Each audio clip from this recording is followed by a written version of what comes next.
it's made every match so much more enjoyable to watch because you don't get the stinkers, right? Right. It goes back to these guys being smart. They figured out that if I've got the hammer in my back pocket and I don't relinquish it, we can just play them straight up and win. They figured that out. So it's like, all right, now credit to the people at TGL. Like, no, we need to fix this because the hammer can change the match. And since we fixed it, you're not out of it. The Smiley Show, only on SportsGrid. There is going to be an energy to game time decisions that you will feel night in and night out. We're going to go through every single thing, and I've got a great team behind me that's going to help me get the job done. I want this to be the place that people come to. We are going to hit every single one of those markets that you need to know about. There is not going to be a better place, I promise you, than game time decisions. We will have everything at our disposal, and we will use that to our advantage. I'm Kevin Walsh. Tune into Game Time Decisions from 6 to 8 p.m. Eastern on SportsGrid.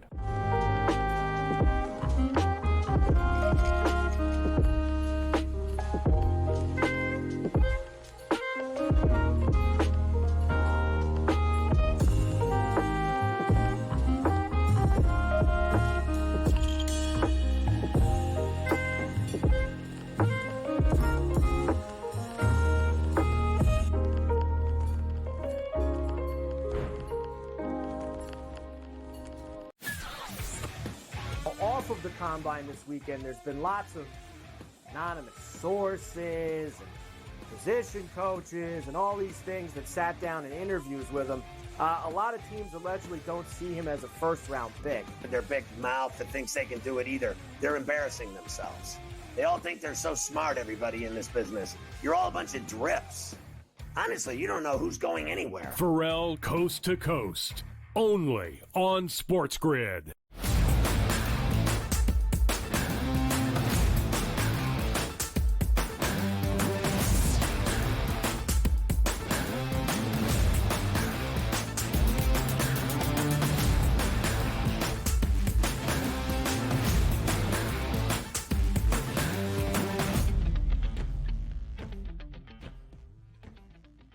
Hello and welcome to a Wednesday Live right here on the Early Line on SportsGrid and all across the SportsGrid network. That includes sportsgrid.com/watch, where you can find your favorite destination to consume everything all across the grid. He is Donnie Rightside. I am Ben Stevens. We are here together for the next 3 hours up until 11 a.m. Eastern Time. Bright and early on a Wednesday morning, where finally conference tournament week in full will begin today. Every league will start basically outside of the Ivy League in terms of their conference tournament action to award those automatic bids to the NCAA tournament in the biggest of all dances. We had 4 tickets punched on a Tuesday night. We will recap everything, including the chaos in the Northeast Conference and a third matchup this year out in the West Coast Conference between Gonzaga and St. Mary's. Only a 4-game slate in the NBA, but craziness, madness in the month of March as well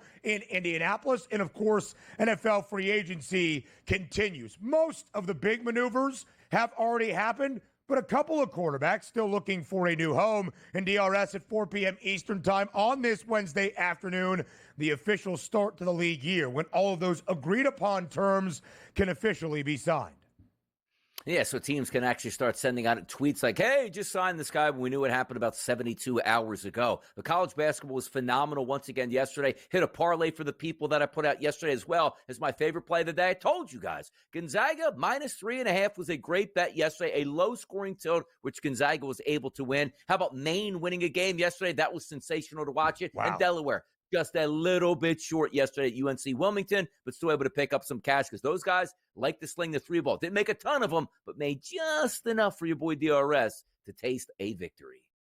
They shot a ton of them. They hoisted a few from deep, but Delaware's run does come up short. We'll talk about all the tickets that were claimed last night to the NCAA tournament in just a moment. But still, some overnight news in NFL free agency. Joey Bosa, after 9 years with the Chargers, the final draft pick in the final year in San Diego, was released by the Bolts earlier this offseason. Where might he end up? Joining his brother Nick up in San Francisco? Not quite. Joey Bosa signs a 1-year, $12.6 million deal with the Buffalo Bills. The Bills adding to their defensive line, trying to become even more of a Super Bowl contender out of the AFC. Veteran guy, often injured, but if he can stay on the football field, that is a bargain price at $12.6 million, and understanding the task at hand as a mercenary to help us get to and win a Super Bowl. Gregory Rousseau on the opposite side, Bosa on the opposite side. They both stay healthy. That is a way that you can crunch the pocket. I like this move for the Bills. Right in that area of Myles Garrett was never apparently getting out of Cleveland. Let's get a pretty good option on the B side, and that's what they got yesterday. Love the move for the Buffalo Bills as they need pass rushers and got one yesterday. I think, Donnie, you can say it's been a successful offseason already for Buffalo. The large extension for Josh Allen and paying a lot of key contributors to stay on the team. The addition of Joshua Palmer, Joey Bosa's former teammate with the Bolts, and then you add on Joey Bosa as well. 9 years in the NFL, 14 games last year after only 14 games in total in 2022 and 23. When he was healthy, as DRS alluded to in 2024, did have yet another Pro Bowl season. DeAndre Hopkins, after spending most of 2024 in Kansas City, will now join the wide receiver room in the Charm City. That would be Baltimore with Lamar Jackson. DeAndre Hopkins on a one-year deal finds his way to the Ravens. Yeah, he was the odd man out last year in Kansas City in the second half of the season. Doesn't look like he has much left in the tank. More of a name signing. Does Odell Beckham Jr. ring a bell like, oh, Baltimore? This does absolutely nothing. Just a name in Baltimore. Doesn't move the needle.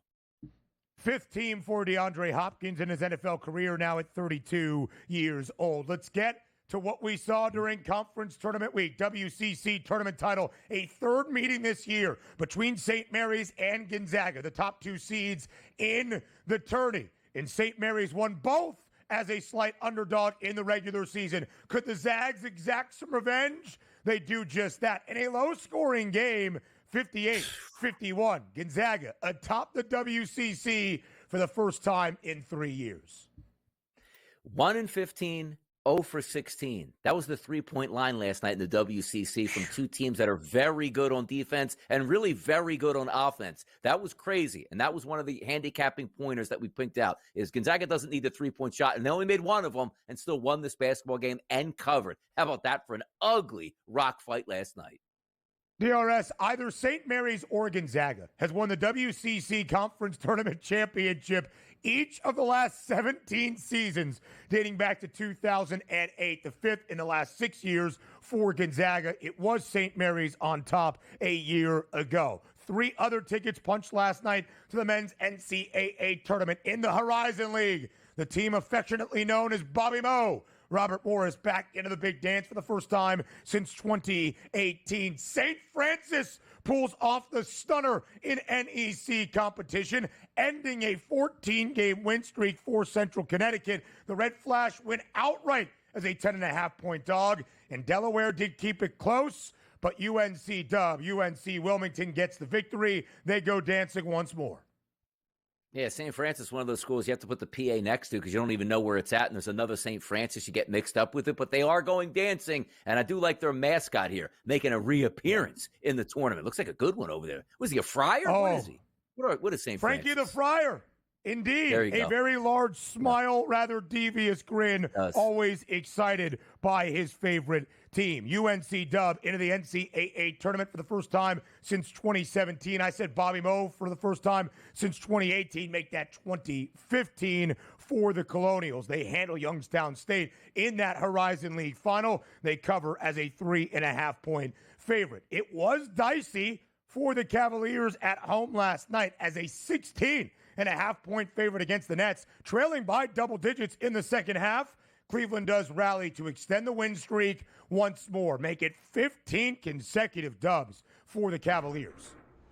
Needing a big rally against the Nets. By the way, the Nets starting to try to play good basketball at this point with 22 wins. You're supposed to be tanking here at this point. This is the crazy part of the NBA. You don't know on a day-to-day basis who cares about playing, who wants to play, who's going to rise and shine. This is, a 20-point blowout victory was supposed to be for the Cavaliers, which almost looked like it was going to be a 20-point blowout victory for the Nets. Crazy night in the NBA.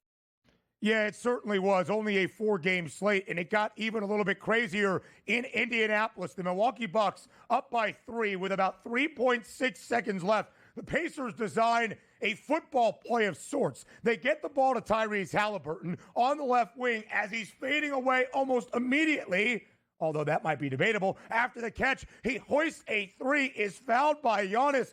Three goes in, tight game, 4-point play. Halliburton converts. Indiana wins. Steals one at the buzzer at home. 115-114 over Milwaukee. Yeah, the defensive play was so bad that the refs saw that there wasn't even a foul by Antetokounmpo. I'm like, if that play was so bad, well, you guys foul and one, get off the court. You messed this entire thing up. You don't deserve to win this game. That's how I viewed it. Yeah, maybe so. But Indiana does steal one there. Important in terms of the Eastern Conference standings as well, as both of these teams, Milwaukee and Indiana, 36-28. Milwaukee currently in the 4 spot, Indiana in the 5. Could be a battle for a preview for that opening round of the postseason. And, of course, home floor advantage. We were hoping to see Tiger Woods in just shy of a month at Augusta National for the first major this year, the 2025 Masters.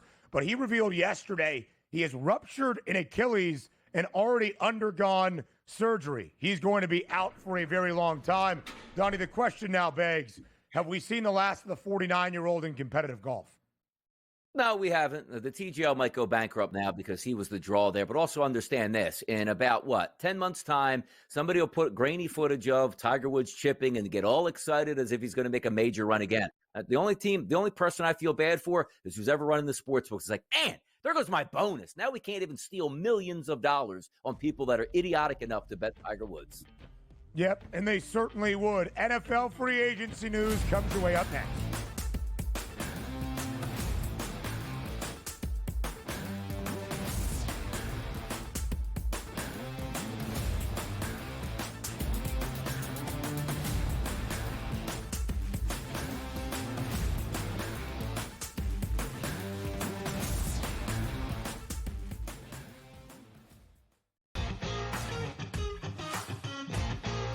It's made every match so much more enjoyable to watch because you don't get the stinkers, right? Right. It goes back to these guys being smart. They figured out that if I've got the hammer in my back pocket and I don't relinquish it, we can just play them straight up and win. They figured that out. And so it's like, all right, now credit to the people at TGL. Like, no, we need to fix this because the hammer can change the match. And since we fixed it, you're not out of it. The Smiley Show, only on SportsGrid. There is going to be an energy to game time decisions that you will feel night in and night out. We're going to go through every single thing, and I've got a great team behind me that's going to help me get the job done. I want this to be the place that people come to. We are going to hit every single one of those markets that you need to know about. There is not going to be a better place, I promise you, than game time decisions. We will have everything at our disposal, and we will use that to our advantage. I'm Kevin Walsh. Tune into Game Time Decisions from 6 to 8 p.m. Eastern on SportsGrid.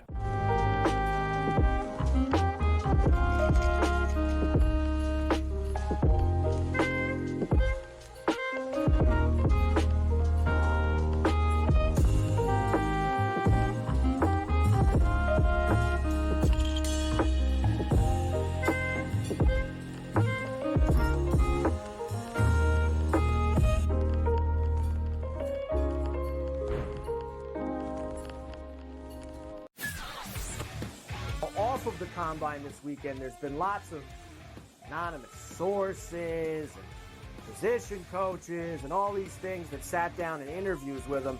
A lot of teams allegedly don't see him as a first-round pick. Their big mouth that thinks they can do it either. They're embarrassing themselves. They all think they're so smart, everybody in this business. You're all a bunch of drips. Honestly, you don't know who's going anywhere. Pharrell Coast to Coast, only on SportsGrid.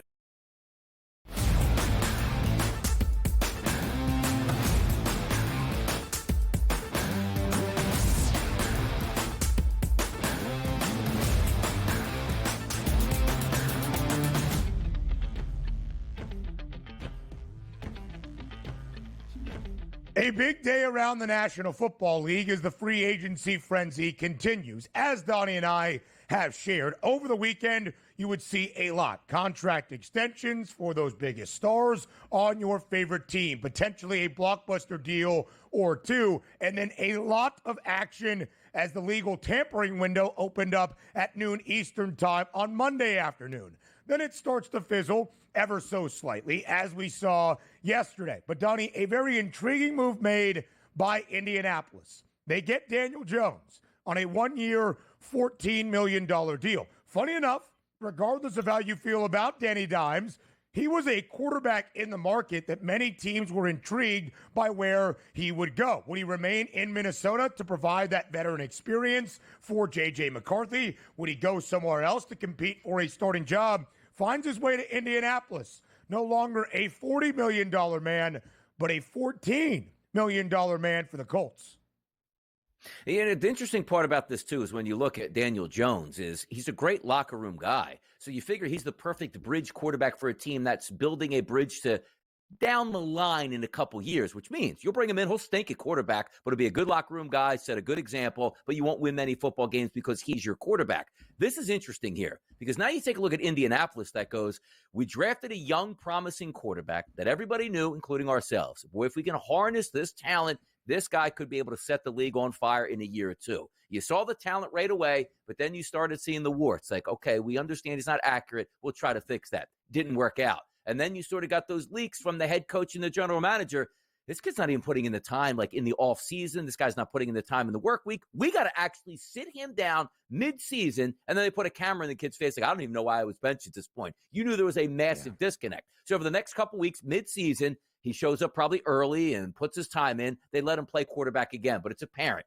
Injury-prone, doesn't run the offense, and ineffective from the pocket. That's not a long-term decision. This is danger territory now for Anthony Richardson, where it looks like the Indianapolis Colts all but giving up on him, saying, kid, you got one more chance to do this, and we'll probably give you 4 or 5 weeks. If you show the same tendencies over the past couple of years, we're just going to pull the ripcord. We'll go Daniel Jones. He's on a 1-year deal. We'll move on for you and Daniel Jones, and we'll eventually find our successor and hopefully our franchise guy. But he got paid, Daniel Jones, just a little bit more than a backup quarterback, which means if things go wrong early, he's going to be the starting quarterback in Indy. NDRS, don't just take our word for it, right? And what we are espousing here. The Colts told us this during Combine Week in their home city of Indianapolis, that they were going to bring in a quarterback, whatever that looked like, to have an open QB competition this offseason with Anthony Richardson. If your franchise is telling who should have been the face of your franchise after a 4th overall pick just 2 years ago, you are about to be in a quarterback battle with a QB to be named later, the writing is on the wall. And it is not a good sign by any means. Frankly, this was the concern for Anthony Richardson. 1 full year as a starter at Florida. That was it. A completion percentage of 53.8%. These were the very things during the 2023 draft cycle, despite the athletic freak that Richardson is, that you should be cautious about as a quarterback at the next level in the NFL. Completion percentage, accuracy, consistency, those things don't often get better or improve in the National Football League. The career completion percentage for AR, 50.6%. Last year, Donnie, shy of 48%, 47.7%, and that was much more of a true sample size. Of course, injuries sidelined his rookie campaign after only 4 games started. 8 touchdowns to 12 INTs. That is not a recipe for success as the staple of an organization at the quarterback spot. So now let's turn it over to Daniel Jones, right? In New York, not overly successful. Certainly not worth the $40 million deal the Giants paid him just a few off seasons ago. But in his 6 seasons with the G-Men, spent a little time with the Minnesota Vikings as a backup last year behind Sam Darnold. 69 starts, nice, in 6 years with the Giants. Was the 6th overall pick back in 2019. His career year, Donnie, in 2022, which led to that large extension, when he led the Giants to a playoff victory, conveniently enough, in the Twin Cities. 3,205 passing yards, the most in his career. 15 touchdowns, second most. 5 INTs, the fewest, a 67.2% completion percentage, second best in his 6 years in the NFL. It wasn't an overwhelming offensive production and statistical season, and yet he got the bag from the G-Men. But now he goes to Indy, not only in this quarterback battle. Donnie, if I had to bet who was your week 1 starter for the Colts to begin 2025, it's that guy on the screen. It's Daniel Jones.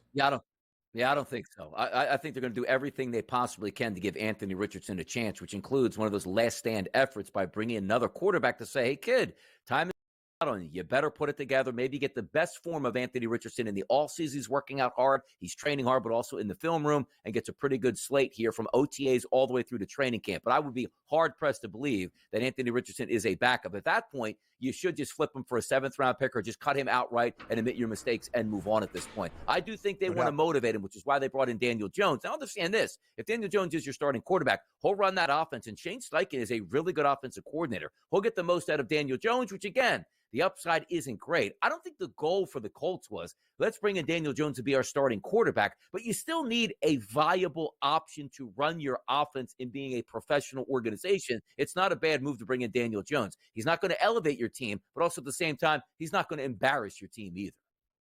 I think you said it, though, Donnie. $14 million for Daniel Jones, a little bit more than a reserve role or to kind of be that guidance for a young quarterback in Anthony Richardson. I do think Daniel Jones and AR are going to compete this offseason.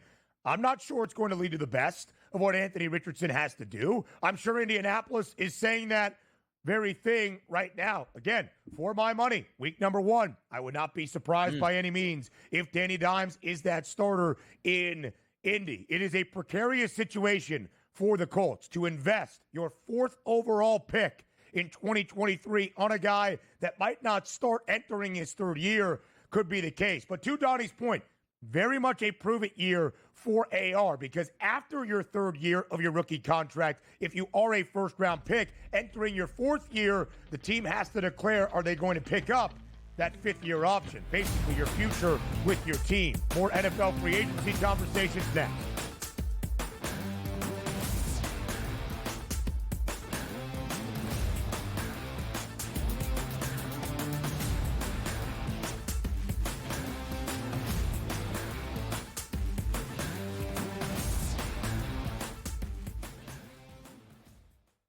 The game is on.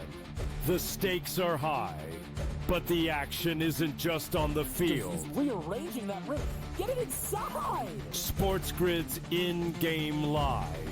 Your ultimate second screen experience. A little flyer, couple of 18.5-point live line. Every prop, every play, every day. Anything can happen. That's complete chaos. It's smarter to be on SportsGrid. Anyone that's been to a sporting event, the atmosphere before a game, I think Game Time Decisions has that same exact atmosphere. This is our arena. This is what we do. There is going to be an energy to Game Time Decisions that you will feel night in and night out. The excitement you get when you lock your bets in, when you're figuring out what you want to do, we can zone in on the biggest games each night. I want this to be the place that people come to before the games start so they feel as ready as possible to lock in their cards. We are going to hit every single one of those markets that you need to know about. We're going to go through every single thing, and I've got a great team behind me that's going to help me get the job done. There is not going to be a better place, I promise you, than Game Time Decisions to get that new information, react to it, and be able to then bet accordingly. We will have everything at our disposal, and we will use that to our advantage. I'm Kevin Walsh. Tune into Game Time Decisions from 6 to 8 p.m. Eastern on SportsGrid. The two guys that can do it all. Too much electricity this morning. This is a good time. We're having a lot of fun. I had to do a triple take. Ka-ching! Why? Because of parity. I didn't mean to offend. Yeah, it's not going to happen. Load management is a dirty word. Let him rip. You know what? Circumstances provide the results. What? How do you do this one? Oh, Donnie, you got such a good show there. A network that is booming. The Early Line, only on SportsGrid.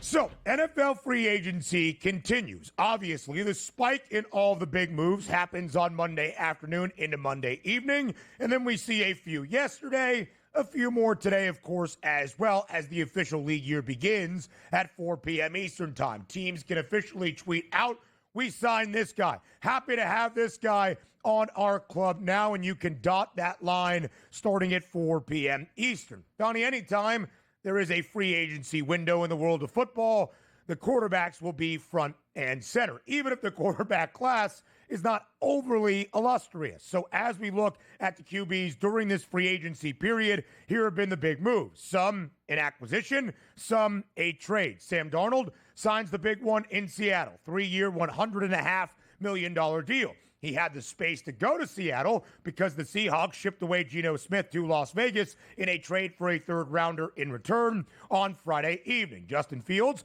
2-year, $40 million deal, part of the new regime in New York with the Jets. Daniel Jones yesterday ends up in Indianapolis. We have given our thoughts in large part to those top 4 moves over the past 48 hours. Donnie, I think what we really have to discuss is the TBD. Where does that leave the New York Giants? Where does that leave the Pittsburgh Steelers? With still 2 very big names out there in the market. Maybe by name appeal only, but still big names. Of course, Aaron Rodgers, first and foremost, followed by Russell Wilson. Yes, and the Giants, you see the TBD? Hopefully maybe like their quarterback that they have in the house right now. Is his middle name maybe Bernard or Brian? Because that would be Tommy Brian DeVito should be their starting quarterback this year. That would work out perfectly if that was it. Because yeah, exactly. So I had to meander around to get to that point, but that's what it should be, TD, Tommy DeVito, because your goal is not win football games. I know. Look, I understand organizations and coaches never want to do that, or general managers. They have a bad head coach right now and an even worse general manager. So you hope they bungle this offseason so much, which doesn't look like they're doing, and stacking up on defense, but not addressing the offense and the most important position at quarterback, which maybe comes through the draft here. So when I see TBD for the Giants, don't you dare go out and talk to Aaron Rodgers and bring him in. You're either going Tommy DeVito or you're drafting your quarterback. No other options out here. Probably would have been the perfect thing.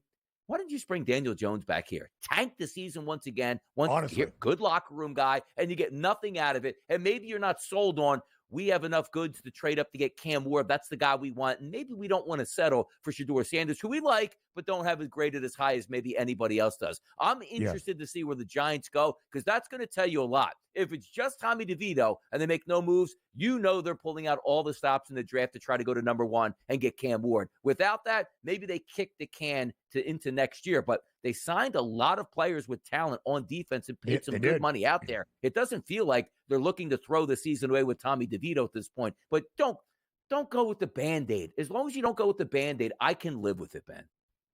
And Donnie, that's the issue for New York. Are Joe Shane and Brian Daboll allowed the opportunity to kick the can down the road? If they struggle yet again this year, still even with the defensive signings, I agree, right? It probably costs them their job.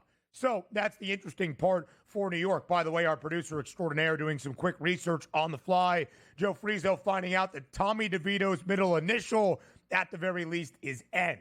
Nicholas probably is what you're thinking there. Something. Nunzio? Maybe. Something of the sort for Tommy DeVito. Donnie, when we look at the top 2 free agents, Aaron Rodgers, Russell Wilson, where do you think their market is? Of course, the ties to Pittsburgh make a lot of sense for Rodgers. We'll see if the Steelers actually go out there and get that done.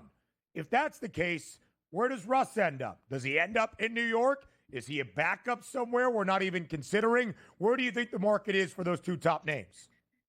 Like, I'm actually not all that worried about Aaron Rodgers. I think he's going to find a home somewhere. I do. And also, if it's with an organization like the Giants, which would be disastrous, maybe by the time week 4 or 5 happens, he's playing okay football, another major injury to a quarterback goes down, and the Giants can flip him over and continue with their tank. But here's the thing, where does Russell Wilson actually fit in at this point anymore? No idea. Showed his cards last year where you were trying to filter through one more time, caught a little lightning in a bottle early, hey, he's throwing some good passes. But then you saw at the end of the season, the Russ you wanted is he's a playmaker on his feet. He wasn't that anymore.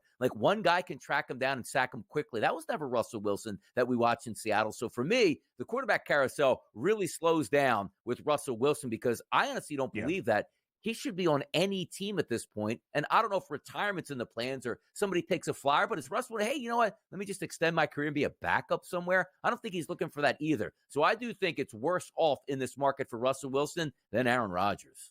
There's also the persona. Even if Russ is not delivering the guy that was the cook up in the Northwest, do you want him there just as a backup when his name is still there? More from the QB carousel next.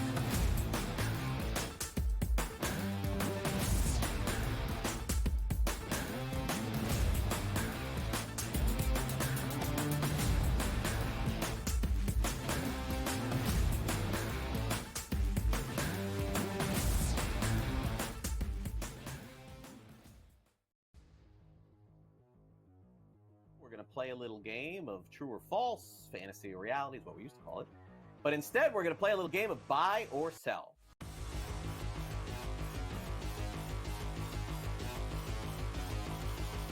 Rafael Devers had a press conference and basically said, I ain't moving off third base. I'm a third baseman. I won't play DH. I won't play anywhere else. Alex Bregman was just signed, so how's this going to work out? Buy or sell, George? Devers will start more games at third than Bregman this season. Is that a buy or sell? Yeah, Devers is a horrific third baseman. All right, he's bad. I think he ranks dead last in the league here. I think Cora is going to talk with Devers. Apparently, they are close. He said, listen, you got to move, buddy. I'm sorry. You got to move. We're a better team with Bregman at third. I think he's dug in here, man. I don't know. I know that there was a report a few days ago that they were talking about it and, sort of working things out. But I think in the end, cooler heads will prevail. But I don't know when that's going to be. I'm going to buy this. I'm going to say that Devers starts like 90 games at third base this season. And I think that'll probably be the compromise here. I think that Bregman will start some. Devers will start some. Bregman's still a Gold Glove third baseman at this stage of his career. It doesn't really add up. The other thing that happened is over the course of Big Papi's career, he moved off first base. He went to DH. And Big Papi was Devers, right? I mean, pretty similar in stature there. But Devers just seems to be really dug in on this. I think if it was going to happen, George, we would know by now. And it hasn't. We just heard that it may. So I am going to buy. I don't think Devers plays 150 at third base or even 140 or anything like that. But I do think he plays more than Bregman at third. I think that they have a compromise when they play both. Fantasy Sports Today, only on SportsGrid.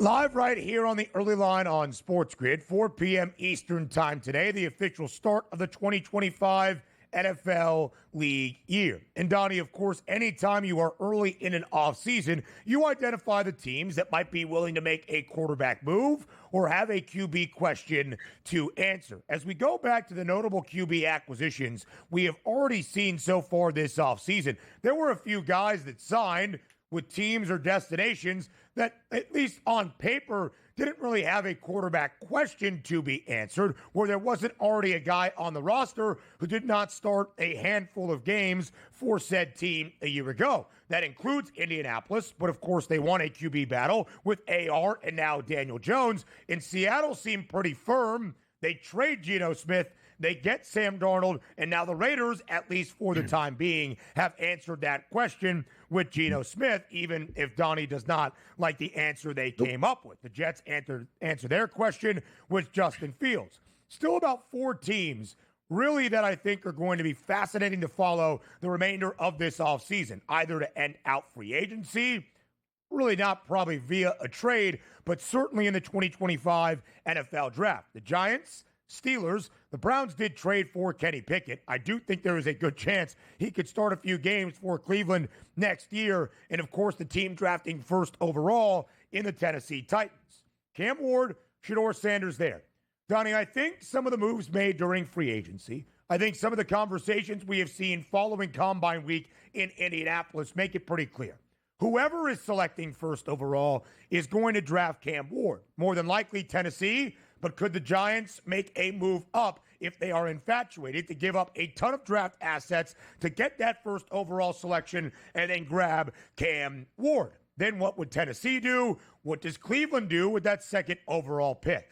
There was a report yesterday from Browns beat writer Zach Jackson, who covers the team for The Athletic, that Cleveland might be in the running for a trade for Kirk Cousins. And it could happen as soon as this weekend. They have already kind of made a maneuver to get Kenny Pickett in-house. Of course, they are not dealing Myles Garrett. He is there with a very, very large contract. Donnie, what do you think Cleveland does at the quarterback spot the remainder of this offseason? They shouldn't do anything. They shouldn't do a damn thing at this point now, unless they're drafting a quarterback and not giving up capital. I'm like, imagine trading for Kirk Cousins when he didn't sign a cheap deal to go to Atlanta, which means you inherit that contract, as opposed to saying, calling their bluff, going like, yeah, we want Kirk. We'll just wait for you to cut him because you're not going to keep a guy with 30 plus, 40 plus, 50 plus $million on the bench in cap space to use that up. That's not economical for Atlanta, and the rest of the NFL knows that. Only a stupid franchise would actually trade for Kirk Cousins. But if Kirk Cousins is released and let loose, and you get him on that Russell Wilson, hey, I'll pay you $5 million, you're already getting a ton of money this year from the Atlanta Falcons, then it would make more sense because you still do need some sort of semblance of, all right, a professional quarterback just to run my offense so we keep it 100 for the entire season. You just don't want to go out there and say, we're going to get an undrafted rookie and let me put him out there, and then we can't even run our offense. We score 6 points a game and away you go. Organizations aren't going to, do that to themselves. Yeah. But for me, for Kirk Cousins, like, where is when his release got, like, who would want him here? Oh, go to San Francisco if they can't work out with Brock Purdy. And then we're hearing last year some of the most bizarre things. Like, well, Kirk wasn't healthy to start the season. Then he got injured, but we didn't know about it, and he was terrible, and we just let him play. And then when the season ended, Kirk goes, yeah, I was really injured this season. Like, nothing makes sense where I would be so far away from Kirk Cousins because I don't even know the truth, what's coming from Kirk Cousins in his camp.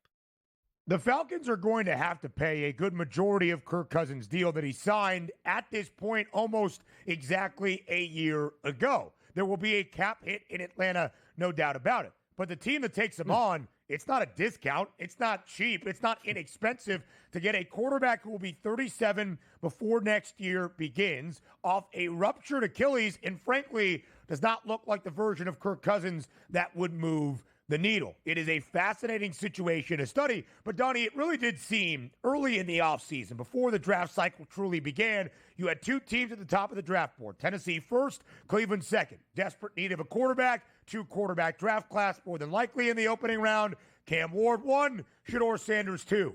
Now it might just be Cam Ward 1, maybe Shedeur Sanders sliding down the list. Pittsburgh could be interested. And we'll see about who that third quarterback is and when exactly in the draft it happens. And I do wonder about the Browns because it seemed like, all right, they're starting the rebuild. They're drafting second overall. We'll see what they do there. They're going to trade Myles Garrett. They might get 2 first-rounders in return. A ton of draft capital for this team, eating up the end of all the finances owed to Deshaun Watson, rebuilding for the future. Nope. $40 million per year to Myles Garrett. Highest paid non-quarterback ever in NFL history. We'll eat the rest of the Deshaun Watson deal, and maybe we'll be fully gung-ho about making a promise to Myles Garrett to try to be some sort of a playoff contender. I really have no idea what they're doing in the land.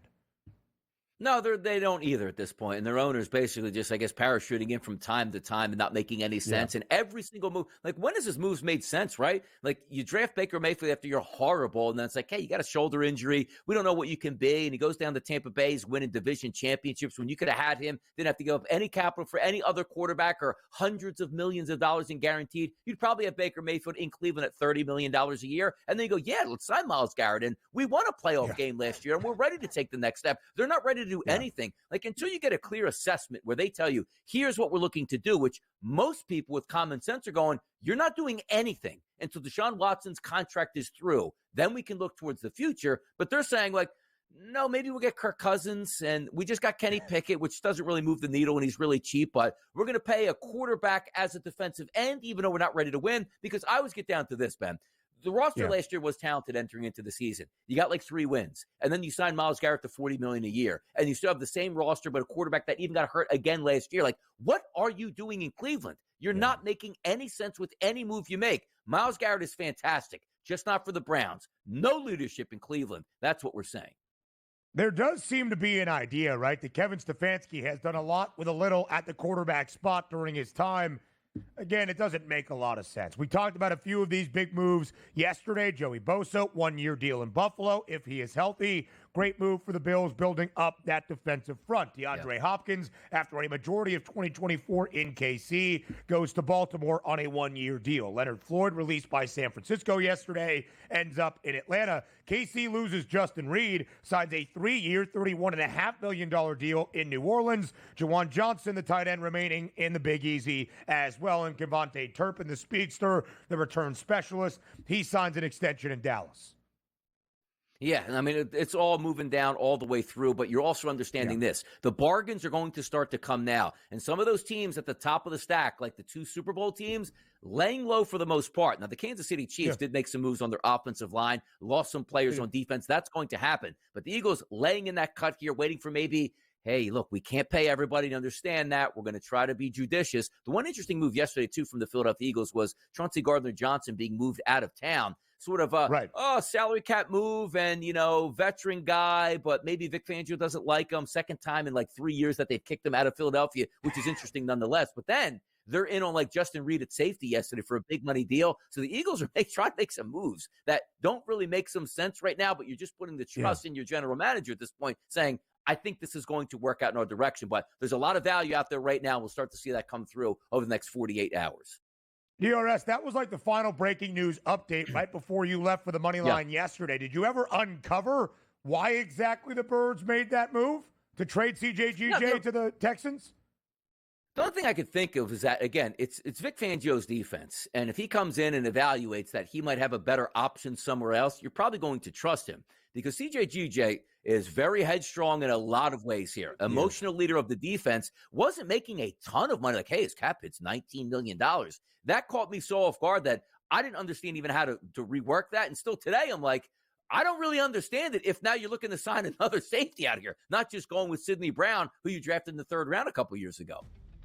He did not have inflammatory things to say. C.J. Gardner-Johnson, by the way, just wished Philadelphia well. The tickets punch for the big dance next.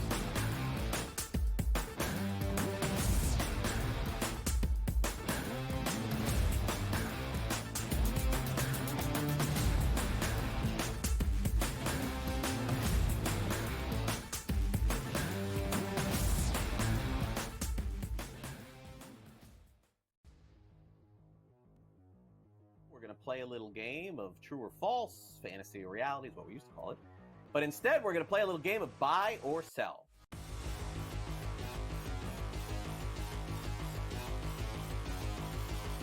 Rafael Devers had a press conference and basically said, I ain't moving off third base. I'm a third baseman. I won't play DH. I won't play anywhere else. Alex Bregman was just signed, so how's this going to work out?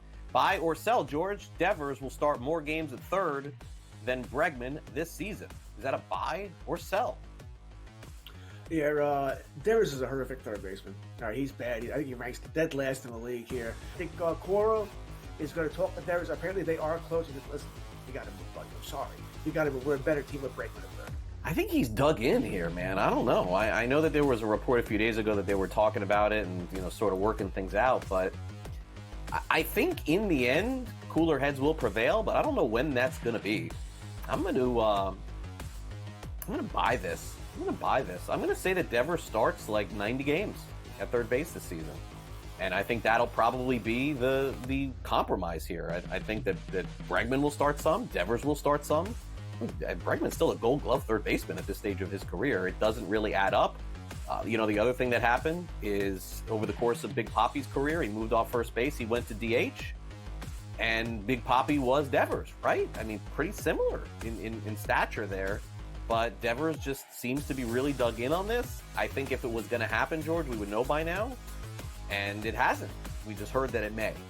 So I am going to buy. I don't think Devers plays 150 at third base or even 140 or anything like that. But I do think he plays more than Bregman at third. I think that they have a compromise when they play both. Fantasy Sports Today, only on SportsGrid.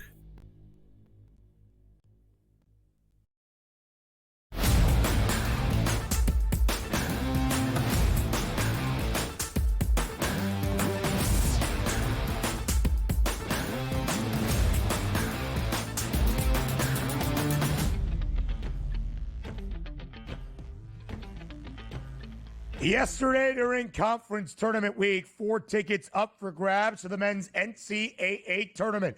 And we start with the best game of them all, out in the WCC. A tournament title game once again between St. Mary's and Gonzaga. DRS, one of these two schools has won the WCC tournament title since 2008. 17 consecutive years, either the Zags or the Gales atop the pinnacle of the WCC. And last night, although St. Mary's had won each of the two regular season matchup against Mark Few's Bulldogs. It was Gonzaga, booked as a favorite to win the tournament crown. It was Gonzaga that delivered on that expectation. The Zags victorious 58-51, covering as a 3.5-point favorite in a much lower scoring game than you might expect if Gonzaga were to come out with the dub. St. Mary's known for their slow pace and elite defense. It is a staple of Randy Bennett basketball up there in Moraga, but Gonzaga comes out on top. Total under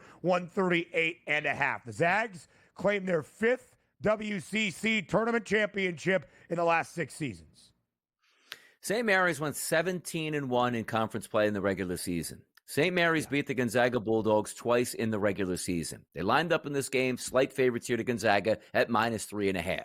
So if I tell you I got that crystal ball out, Ben, and I just told you those statistics here and what that line was, then I told you Gonzaga's going to make 1 3-point shot in that game and only 5 free throws from the free throw line. You'd say, boy, St. Mary's, what's that, 70-30? They won that game by 40 points and just blistered Gonzaga again. Didn't happen. And so many times we talk about in football, win the turnover battle. How about 18 turnovers for St. Mary's, which is ungodly for them, to only 4 for the Gonzaga Bulldogs? That's how you make up 14 extra possessions in your back pocket that you can use to your advantage. But it's still incredible to see where so efficient are both of these offenses, so inefficient last night, which again included St. Mary's. They don't want to blister you from the three-point line, but they can shoot it decently. 0 for 16 from the three-point line. When all the chips are on the table, which is kind of crazy, where it's like, okay, neutral court, we're both going to the dance, and you didn't get that free-flowing atmosphere, which, again, you weren't going to get up and down because St. Mary's won't allow that. But 58-51 with terrible shooting, and that's the way the game plays out, and Gonzaga still won that game.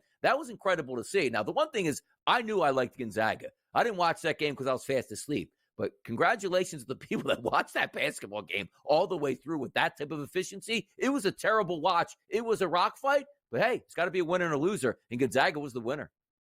Over from deep from St. Mary's. That's DRS, as we do, we host a morning show. I might have dozed off in the second half so I could be up with energy to break things down here in the morning. But when I was watching said game, and St. Mary's cut it to just a 2-point lead at the break, and it was pretty close early on in the second 20 minutes as well. Again, I still thought that if St. Mary's could keep the pace as slow as we expected, it would be a Gales victory. It's how I bet the WCC tournament before it got underway, expecting these two top seeds to be there at the end. And when I woke up to see 109 combined points, again, much like you, I would have said St. Mary's in dominant fashion, pulling away in the final 15 minutes or so. Not the case. Gonzaga, a big victory. And keep an eye on the Zags. There are many teams, Donnie, that put on display during conference tournament week and maybe building that momentum into March, that had a lot higher expectations early in the year. Gonzaga, the 2-time reigning champs, UConn, Kansas, teams of the sort, even Illinois starting to be on a roll that could be a 6, 7, 8 seed and could be very dangerous if they find that best basketball once again. The 3 other tickets punched last night. CAA tournament title game. Delaware hoping to keep that March magic alive. They had won 4 games in 4 days to be the lowest ever seed to play in the CAA title. Came up just short last night against UNC Wilmington. The Seahawks back into the NCAA tournament for the first time since 2017. Now, Delaware does cover as an 8.5, 9.5-point dog, but UNC dub goes dancing.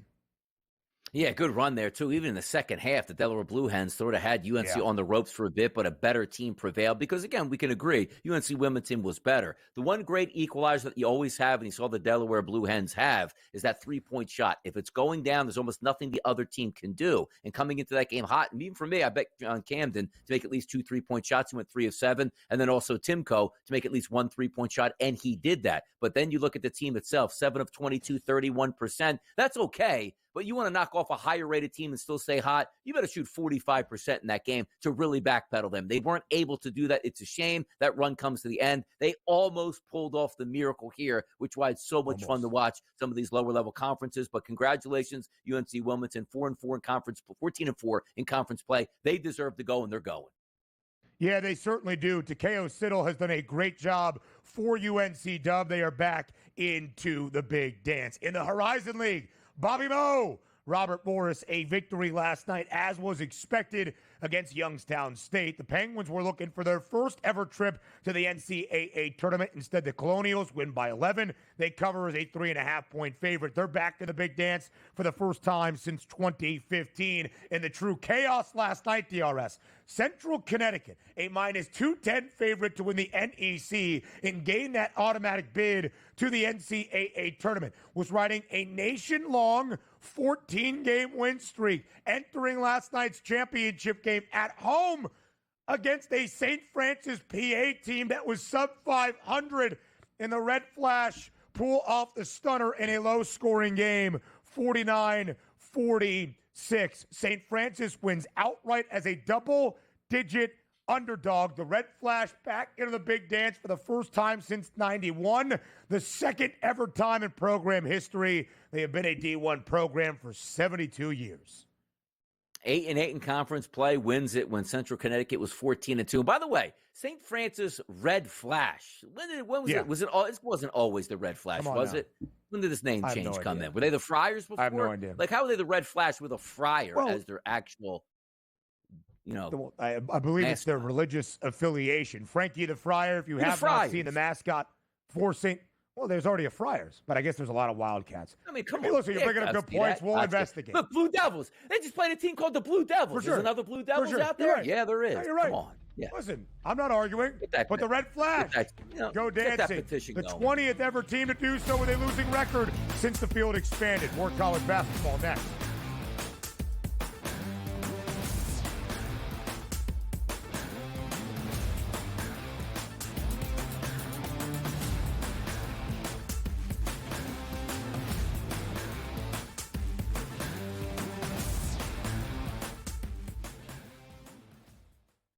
The game is on. The stakes are high. But the action isn't just on the field. He's rearranging that roof. Get it inside! SportsGrid's in-game live. Your ultimate second screen experience. Just a little flyer, couple of 15.5-point live line. Every prop, every play, every day. Anything can happen. That's complete chaos. It's smarter to be on SportsGrid. Anyone that's been to a sporting event, the atmosphere before a game, I think Game Time Decisions has that same exact atmosphere. This is our arena. This is what we do. There is going to be an energy to Game Time Decisions that you will feel night in and night out. The excitement you get when you lock your bets in, when you're figuring out what you want to do, we can zone in on the biggest games each night. I want this to be the place that people come to before the games start so they feel as ready as possible to lock in their cards. We are going to hit every single one of those markets that you need to know about. We're going to go through every single thing, and I've got a great team behind me that's going to help me get the job done. There is not going to be a better place, I promise you, than Game Time Decisions to get that new information, react to it, and be able to then bet accordingly. We will have everything at our disposal, and we will use that to our advantage. I'm Kevin Walsh. Tune into Game Time Decisions from 6 to 8 p.m. Eastern on SportsGrid. The two guys that can do it all. Too much electricity this morning. This is a good time. We're having a lot of fun. I had to do a triple take. Ka-ching! Why? Because of parity. I didn't mean to offend. Yeah, it's not going to happen. Load management is a dirty word. Let him rip. You know what? Circumstances provide the results. What? How do you do this once? Oh, Donnie, you got such a good show there. A network that is booming. The Early Line, only on SportsGrid.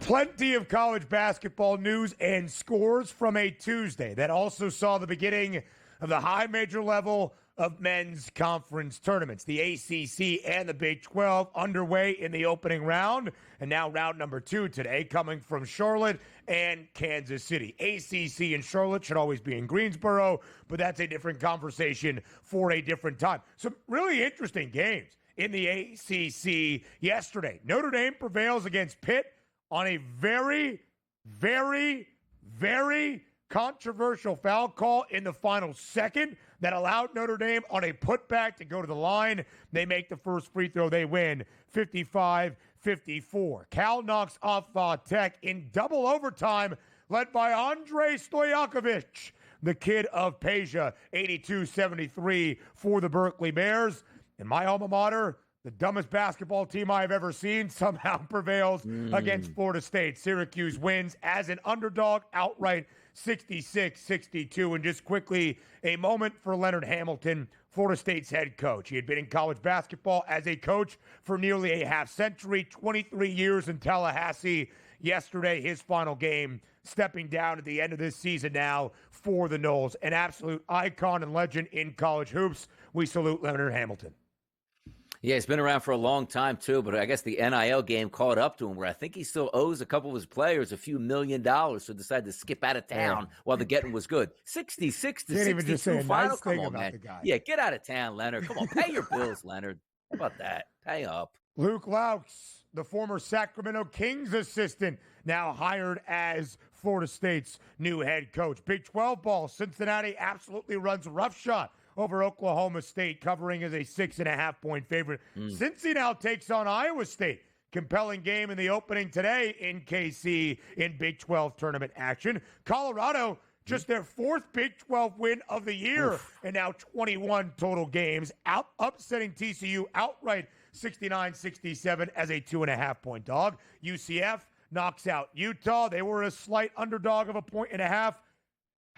This one's going to pain me. Kansas State beats Arizona State by 5, 71-66. I had a 4-leg parlay yesterday. Everything else hit. Northern Colorado against Montana State. Montana over Idaho. In Delaware, keeping it close over UNC Dub. The only game I lost, Kansas State 5.5-point favorite, winning by 5. Killed me.